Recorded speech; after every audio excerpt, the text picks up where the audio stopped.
तो अब ऐसा लग रहा कि एमएलए नहीं एक्स एमएलए राजा सिंह फिर से बीजेपी में आने की कोशिश कर रहे और जो प्रेसिडेंट को वो मतलब वो रीज़न रख के वो जो मेन रीज़न था जिसकी वजह से चले गए उनकी ही तारीफ कर रहे। तो क्या हुआ, कैसा, मतलब क्यों, सब कुछ बात करेंगे। तो ये मतलब मसला ऐसा है कि राजा सिंह को कहीं ना कहीं फिर से बीजेपी पार्टी में आना है वैसा लग रहा। तो अब ये चीज़ के लिए ना एक बीच में मतलब एक झिंगा चाहिए। अब वो जो झिंगा है ना मछली पकड़ने के लिए वो है ओवैसी का, असदुद्दीन ओवैसी, अकबरुद्दीन ओवैसी का फातिमा कॉलेज। तो हुआ यूँ कि जो ओवैसी का जो ये फातिमा कॉलेज है ना वो एफटीएल जोन में है और हाइड्रा के ये मतलब जो डिमोलिशन चल रहे वो उसके लिमिट्स के अंदर आता और ये ऑफिशियल और नॉन चीज़ें वो सच में एफटीएल जोन के अंदर है। मगर 10,000 जो बच्चे हैं वो पढ़ रहे और जो माइनॉरिटीज है उनके जो भी लोग हैं काम करने वाले और KG to PG मतलब स्कूल और कॉलेज इतने लोग यहाँ पे पढ़ रहे और फ्री में पढ़ रहे। तो ये सब चीज़ को कंसिडरेशन में रख के फिलहाल के लिए हाइड्रा ने इसको होल्ड पे रखा है। तो ये चीज़ का फ़ायदा उठाते हुए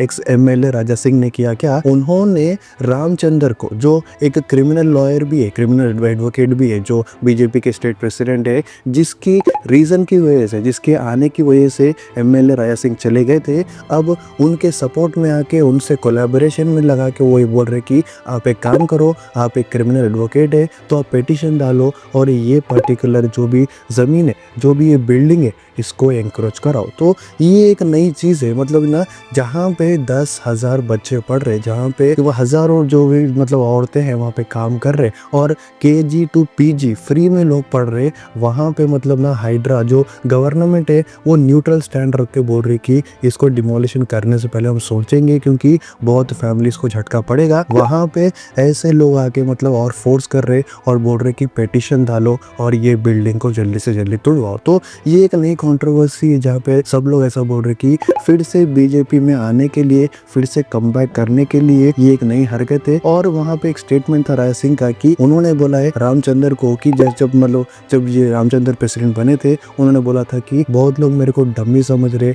मगर मैं सबका मम्मी हूँ। तो यहाँ पे वो स्टेटमेंट जो था ना वो कहीं ना कहीं उनके लिए भी था, तो वो उसको ज़रा डाइवर्ट करके बोल रहे थे कि BRS के और कांग्रेस के कुछ लोग ऐसा समझ रहे थे आपका मतलब इम्पैक्ट क्रिएट करने का ये टाइम है, तो ये जो मतलब हाइड्रा का डिमोलिशन है इसको करा के ही रहो। अब ये तो कंट्रोवर्सी शुरू हो गई। अब यहाँ पे बस मेन मसला ये है कि ये ओवैसीज की प्रॉपर्टी हो गई और ओवैसीज चला रहे इसको, इसकी वजह से सोल वही रीज़न है, उसकी वजह से ये कंट्रोवर्सी शुरू हुई। मगर अगर ये इंक्रोचमेंट हुआ तो 10,000 बच्चे और वहाँ पे काम करने वाले लेडीज़ और बहुत सारे जो मतलब KG to PG जो लोग पढ़ रहे उनको सबको झटका गिरता और ये सब मतलब जो लोग हैं वो बस गरीब लोग हैं, यहाँ पे कोई पैसे वाला लोग है नहीं जो पढ़ रहे वहाँ पे। तो ये सब चीज़ के बारे में आपका क्या कहना है? बीजेपी में आने वाले हैं राजा सिंह, क्या ये जो मतलब पहले राइवलरी चल रही थी स्टेट प्रेसिडेंट से अब मतलब मिलाप चल रहा और ये सब हटा के भी क्या ये FTL जोन में है, मतलब नॉन चीज़ FTL जोन में है, मगर क्या इसको